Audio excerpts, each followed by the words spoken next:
right, so who's got a question? Yes, sir. You seem to indicate that China obviously isn't very open to having missionaries come in overtly. Is it something where normally you're going in under teaching, like you were talking about teaching English? Is that the only way to get in there to spread the gospel, or? No, it's not the only way. You can go in and start a business, and I'm going to go by some of my research when we were there. I haven't researched it after we've left, but you can go in there as a business. There's about 4 different ways business-wise. You can set up a representative office. You could set up a Huffy, wholly foreign-owned enterprise. You can do it. There's 4 different ways you can go about that. A lot of people do the English teacher type of thing because it allows you in quick.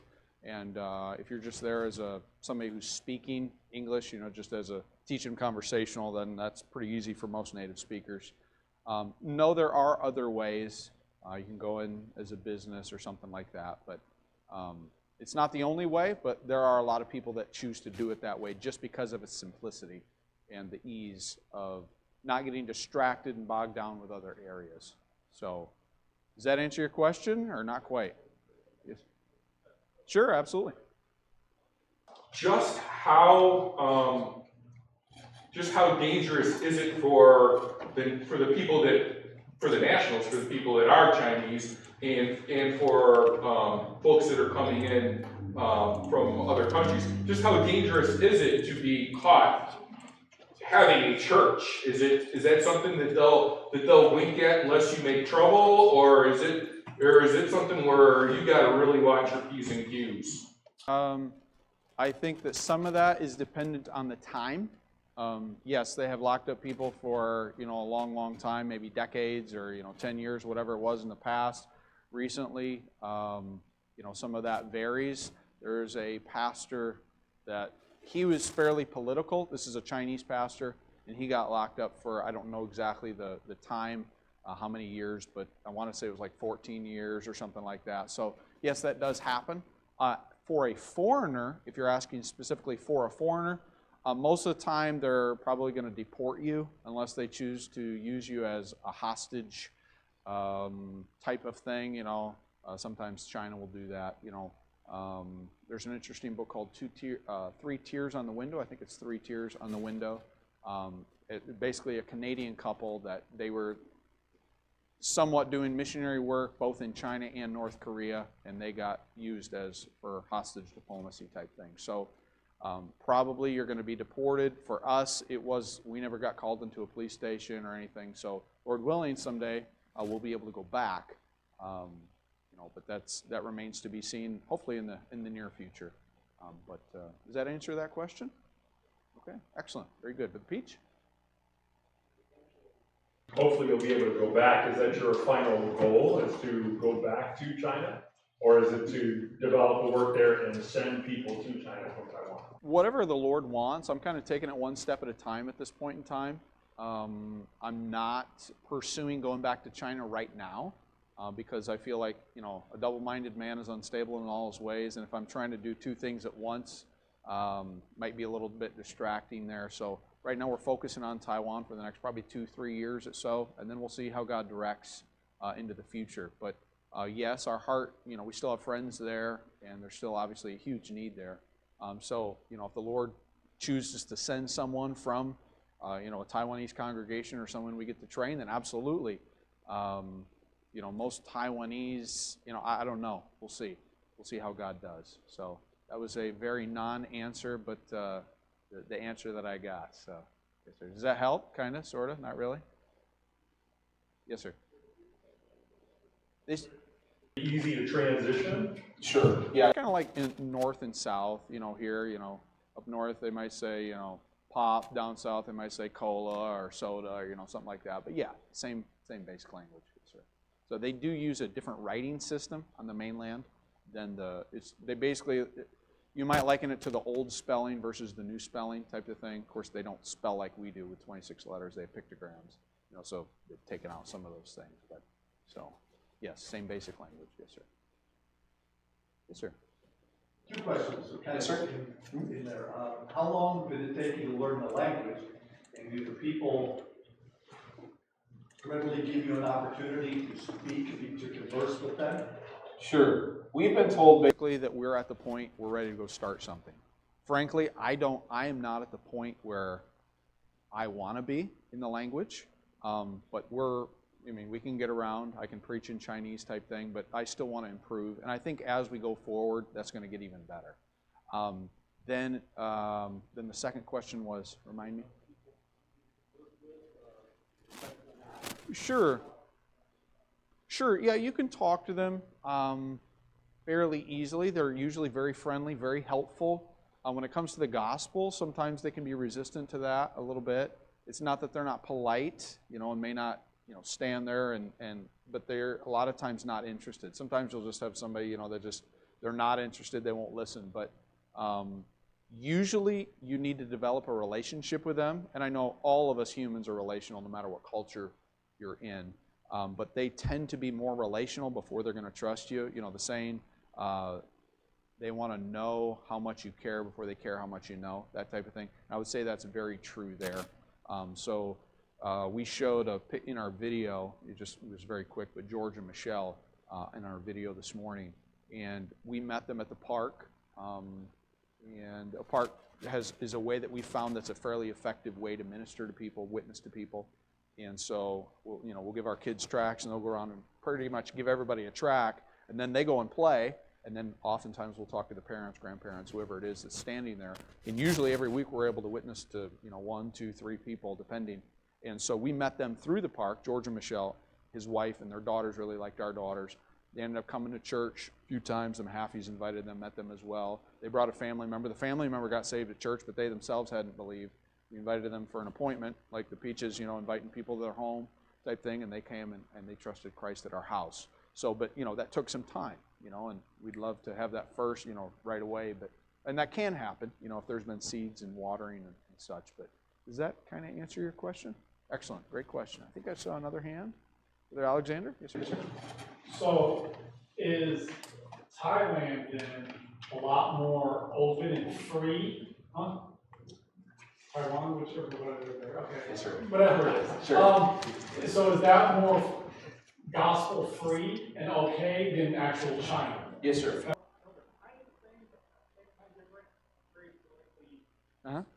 Sure, yeah. Sure, yes, sir. So in Taiwan, we have freedom of religion. We can go, put tracts in mailboxes. We're not worried about the police coming and knocking on our door, stopping us on the street. No, that's not a concern there. So they have a church building with a cross on it, and basically freedom of religion, pretty much like we do here. China, no. They do have churches that have a cross, or maybe not anymore, on top of them. If you've seen some of the news about them tearing down crosses or whatnot, but Christ is not the head of those 3 self-churches in China. It's the government. Don't talk about abortion. Don't talk about certain government policies. Don't baptize. Certain things like that. And so obviously Christ is not the head of the church because he wants us to preach the whole counsel of God, right? So those are government controlled. So the house church is where most Christians are. Now at the same time, I say Christians. Most Christians that are like-minded, some that are not like-minded as well. But now at the same time, there are some good people still in the house church, in the 3 self, the government church, because they want to be there to help people that are truly searching. But sometimes they're funneling them off to house churches too. So they're, so okay, after church, we're going to have a meeting with all the new visitors, and we're going to go into a room that doesn't have a camera that the government might be watching, and we're going to preach the gospel to you. So, it's not a cut and dried thing, but most of them are in the house church. So, great question. So, in regards to the political part of it, basically the last dynasty passed official power and control off to the Republic of China. After World War II, the Civil War took place. The Republic of China fled to Taiwan, the island of Formosa, and that's where they still reside. The Taiwanese government, from what I understand, has never ceded control to mainland China. So Xi Jinping has basically said that the biggest threat to China is actually Taiwan. Because you can't have democracy and freedom for the Chinese people. You have to have communism. This is what's best. And they're a threat to that ideology, Taiwan. So, so anyway. So, and yes, you're not the only one to get Taiwan and Thailand mixed up. In English, they sound very much alike, so no worries there. Well, there you go. They're both in Asia, so you're safe there. So, very good. Okay. Yes, sir. Amen. All right. Let's go to Daniel chapter 2. Daniel chapter 2. And Daniel is in here tonight. There we go, my Daniel. And maybe if you were not here this morning, I'll just have my family raise their hand. My wonderful wife, Megan, and Matthew, Esther, Seth, Chair, you beat us to the punch there. And Daniel, very good. Daniel's the shy one of the group there, but it is a privilege to be here. Thank you, Pastor, for having us. Thank you, church, for the gift basket, and that lunch was amazing, Brother Sam. That was wonderful, and thank you very much for that. But let's go to Daniel chapter 2. Daniel chapter 2, that's where we're going to start off, and I have a few minutes here, but the topic I feel like the Lord wants me to talk about tonight is fear or faith. Fear or faith. And I think that we all struggle in some regards with these two topics, right? That fear or that faith. And 2 Timothy 1:7 says, "For God hath not given us the spirit of fear, but of power and of love and of a sound mind." And I think that let's pray before we go any further. Father, thank you for your goodness and blessings to us. Please help us this evening. Help us to use the time wisely and help us to speak as you want us to. We love you and need you. In Jesus' name, amen. I think it's very obvious that at different times, we all have fear. Okay, we all have things that we're afraid of, okay? It might be, afraid of heights or something like that. I don't think that's what the Bible's talking about here. For God hath not given us the spirit of fear, but of power and of love and of a sound mind. And by the way, when we have that spirit of fear, we're not going to have that power, that love, and a sound mind. You ever hear about a story and there's people that get trampled? And why is that? It doesn't make sense. Why would they run somebody over and kill somebody that's a human being? They don't hurt that person. They don't even know that person. But that fear takes over, right? And so at different times, we're all going to be afraid of things. Okay, Frey kids, let's listen. All right? We can talk to Uncle Tim later, all right? So let's listen. All right? And then we're faced with different paths, fear or faith. And Hebrews 11 defines that. If you'd like to go over there, we'll read a couple of verses, but otherwise I'll read them to you. Hebrews 11, verse 1 says, "Now faith is the substance of things hoped for, the evidence of things not seen." And God says, why is faith important to us? The Bible says, "But without faith it is impossible to please Him." You want to please God? You've got to have faith. Okay? You must have faith. "For he that cometh to God must believe that He is, and that He is a rewarder of them that diligently seek Him." God is something that He wants each of us to do, and we're not going to do what we should without faith. So number one, we're all going to have fear at different times. The second thing is we're going to be faced with different paths, either fear or faith. Okay? And the third thing is the fear of men does not come from God. Okay, Proverbs 29:25 says, "The fear of man bringeth a snare," that trap, that holding in. Okay? "The fear of man bringeth a snare, but whoso putteth his trust in the Lord shall be safe." And then the fourth thing that I really want to focus on is when we are afraid, we must trust in God. That's where we have to put our faith and trust, is in God. When we are afraid, where do we put that? Where do we put our faith? Where do we do that? We need to trust in God. And that's why I've taken us to Daniel chapter 2. And let's look at verse 37. Let's look at verse 37.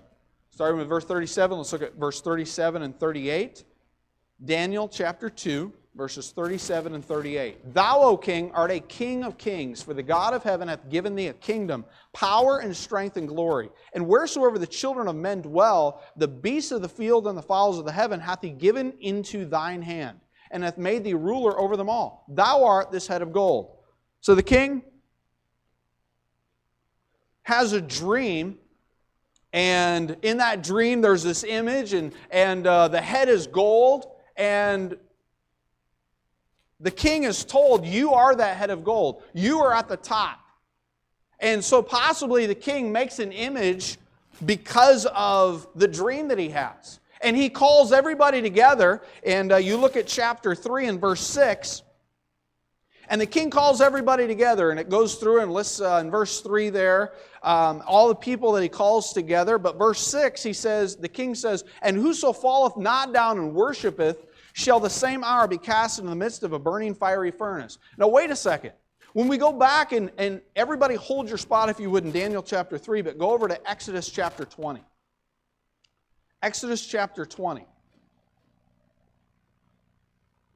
Exodus chapter 20. Exodus chapter 20. Starting with verse 3, let's read verses 3 down to 6 altogether. Exodus 20, verses 3 through 6 in unison. Ready? "Thou shalt have no other gods before me. Thou shalt not make unto thee any graven image, or any likeness of anything that is in heaven above, or that is in the earth beneath, or that is in the water under the earth. Thou shalt not bow down thyself to them, nor serve them. For I, the Lord thy God, am a jealous God, visiting the iniquity of the fathers upon the children unto the third and fourth generation of them that hate me, and showing mercy." Okay, so is it very clear that God does not want us bowing down to any image? Is that pretty clear? And it's clear from Scripture. So maybe those guys, they read that day in their devotional time that morning, or maybe they just had it memorized from when they were a kid. But either way, the king says, if you don't bow down, you're going to burn. Very simple. The choice is simple: bow or burn. Now, what do? Now, these guys have already taken a stand against what the king said. I want you to eat this meat that you're not supposed to eat. And they've already seen God come through. God's for them. They've eaten that pulse, and they've not eaten the king's meat. They've not drunk his wine. They've already seen God come through. They've already proved God. In verse 12 we see what happens. Somebody goes and reports them, right? "There are certain Jews whom thou hast set over the affairs of the province of Babylon, Shadrach, Meshach, and Abednego. These men, O king, have not regarded thee. They serve not thy gods, nor worship the golden image which thou hast set up." The music played, and Shadrach, Meshach, and Abednego, everybody's around. They don't probably need a chair. So here they are standing in this field, or however it all worked exactly. And there they are. The music plays, and all these people, down they go, except for 3 little islands. I don't know if they were all standing together. I don't know if they weren't. But there they were. However it worked, they didn't bow. Can you sense the mood in the air? As some of the people came back up from worshiping, from bowing to the king, and they realized that they didn't bow. What's going to happen? What's the king going to do to them? And what does the king do? The king calls them and calls them to him. Verse 13. "Then Nebuchadnezzar, in his rage and fury," let's back up. "Whoso falleth not down and worshipeth, that he should be cast in the midst of the burning fiery furnace." And so what happens? They come and they stand before the king and they say, "King, guess what? We are not careful to answer you. King, you don't need to give us a second chance. You don't need to say, hey, we'll give you a second chance and you can bow. King, we're not going to bow." Now, do you understand that this is the most powerful man in the world at that time?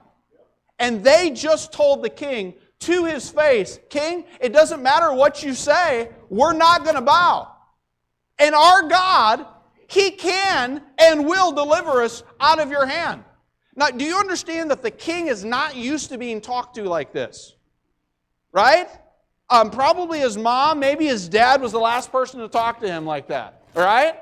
He's not, as the most powerful man in the world, he says, "You're dead, guess what? It's over. It's all over but the crying." All right? And this is the guy that they're talking to a little bit in your face. "Hey, king, we're not going to bow. You don't need to give us a second chance because we ain't going to bow the second time either." Well, the king gets so upset. He is in his fury. He is in his rage. Spit's coming out. He's got it coming down his beard, I'm sure. And there he is. He's in his rage. He says, "Heat that furnace up." And he's got his best. He's got his Navy SEALs. He's got his Green Beret. He's got the best of his soldiers. And there they are. And they are going to throw them in, and they die. Isn't that amazing that God's three servants could have already been dead outside and they weren't? Shouldn't that have been a clue what's about to follow?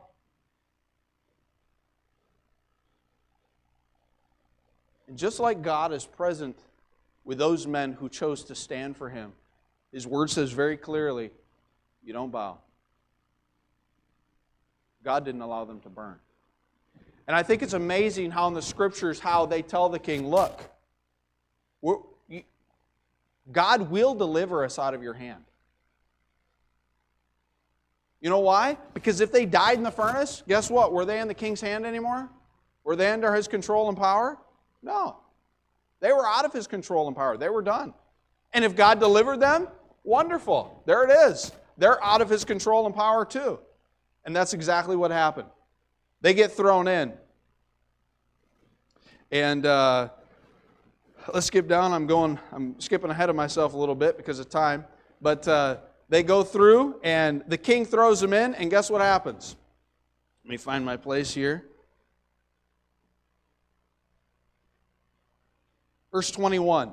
Then these men were bound in their coats, their hosen, and their hats, and their other garments, and were cast into the midst of the burning fiery furnace. They didn't try to save money. Okay, well, let's keep their coats, let's keep their hats. Nope. King says, throw them all in. Throw them hand and foot. All right? It's interesting word hosen there. You can go and look at that. Some people have a question about pants on different genders, but that's a pretty interesting study right there, that word hosen. Verse 22, therefore, because the king's commandment was urgent, and the furnace exceeding hot, the flame of the fire slew those men that took up Shadrach, Meshach, and Abednego. And these three men, Shadrach, Meshach, and Abednego, fell down bound in the midst of the burning fiery furnace. Verse 24, then Nebuchadnezzar the king was astonished, and rose up in haste, and spake, and said unto his counselors, did not we cast these three men bound into the midst of the fire? They answered and said unto the king, true, O king. Verse 25, he answered and said, lo, I see 4 men loose, walking in the midst of the fire, and they have no hurt, and the form of the fourth is like the Son of God. Then Nebuchadnezzar came near to the mouth of the burning fiery furnace. He couldn't get too close himself, right? You know, he's got some dead soldiers that were laying there or just got hauled away somehow, maybe.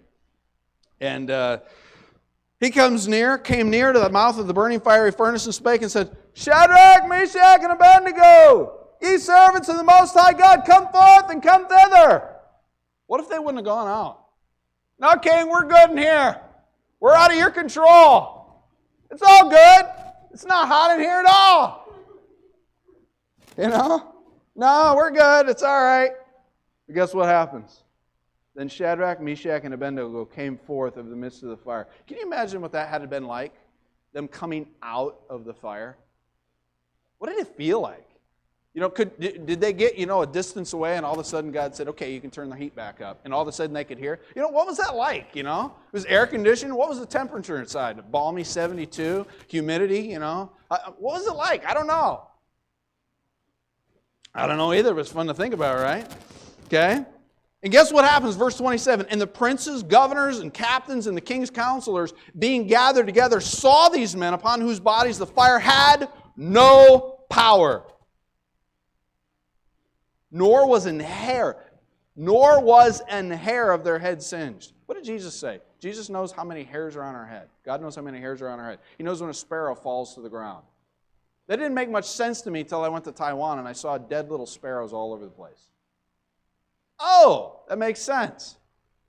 Oh, that's what that means. Because in some parts of the world, they're always dead on the ground. God knows when everyone falls. I got it now. It makes more sense. There's some other verses maybe that made a little more sense too when I went overseas. But verse 27, talk about an event really backfiring on you.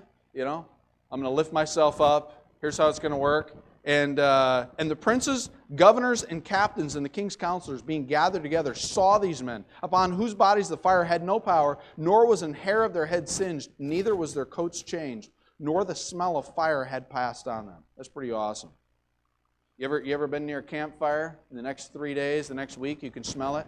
My mother-in-law, she organizes, goes into homes and helps people organize and different things. And she has at least one house, maybe only one. And she goes to that house, and the lady smokes and whatnot. She comes home, and I think she wears a coat while she's in the house usually and such. But whenever she comes home, she usually has to leave that coat outside because it smells like cigarette smoke, right? And it smells. There was no smell of anything there. And what does he say in verse 28? Then Nebuchadnezzar spake and said, Blessed be the God of Shadrach, Meshach, and Abednego. By the way, who blesses God because of the stands that we take?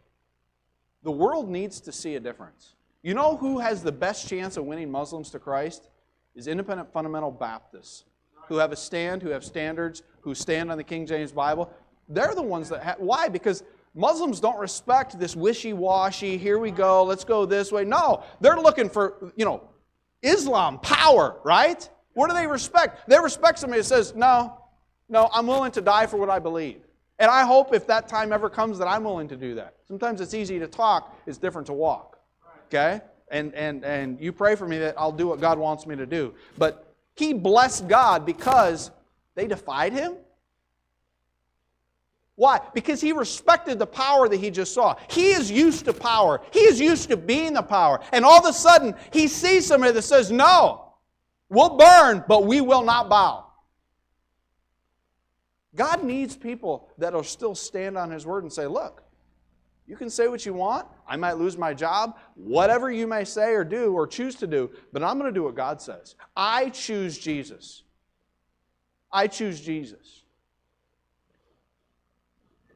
Blessed be the God of Shadrach, Meshach, and Abednego, who hath sent his angel and delivered his servants that trusted in him, and have changed the king's word and yielded their bodies, that they might not serve nor worship any god, little g, except their own God, big G. Verse 29, therefore I make a decree that every people... Wait a second, didn't he just make a decree not too long ago? Therefore I make a decree that every people, nation, and language which speak anything amiss against the God of Shadrach, Meshach, and Abednego shall be cut in pieces, and their houses shall be made a dunghill. You think he may have been given to a little bit of extreme, right? 7 times hotter. All right, cut their... There he is. Houses shall be made a dunghill, because there is no other God that can deliver after this sort. Then the king promoted Shadrach, Meshach, and Abednego in the province of Babylon. Can I encourage you? Don't live by fear. Live by faith. If God very clearly shows you something, stand on his word. He doesn't change. He's faithful. And by the way, he'll deliver you. He might deliver you through death. He might deliver you through a miracle. But either way, guess what? You can stand with Jesus. God has something for each of us to do. I know that each of us, we're all made of the same stuff. And I heard a missionary to Thailand say along these lines, you take away the cultural shell, everybody's basically the same on the inside. We're all made of the same stuff. God gives us the stories in his word. He condensed all of everything God could have said. The world couldn't even contain it. He condensed it down to one book that he wants us to know. And guess what? We're all made of the same stuff. We have choices to make each and every day. Am I going to stand? Am I going to do what God wants me to do? Or am I going to yield to the flesh? Am I going to go the easy way? Can I encourage you? Stand for God. Do what God wants you to do. It may not be easy. You might look like an impossible situation. Can I encourage you? God specializes in that. We could take the time and we could go and we could look at Daniel in the lion's den, and another king saw God's power as well. Can I tell you? You can stand with God. You can stand with God. Trust him. Let's pray. Father, thank you for your goodness and blessings to us. Thank you for these truths. Lord, I had the privilege of speaking tonight about this truth, but I pray that you would help me to do what I'm supposed to in my life each and every day. Help me to live by faith. Help me not to cower to fear in certain areas of my life. Lord, help each of us. Lord, and if there's someone that is here tonight and they do not know you as personal Savior, they have not making that decision, made that decision to put their faith and trust in you, I pray that they would do so. You're a wonderful God. Thank you for the privilege of serving you. We love you. In Jesus' name. Heads bowed and eyes closed.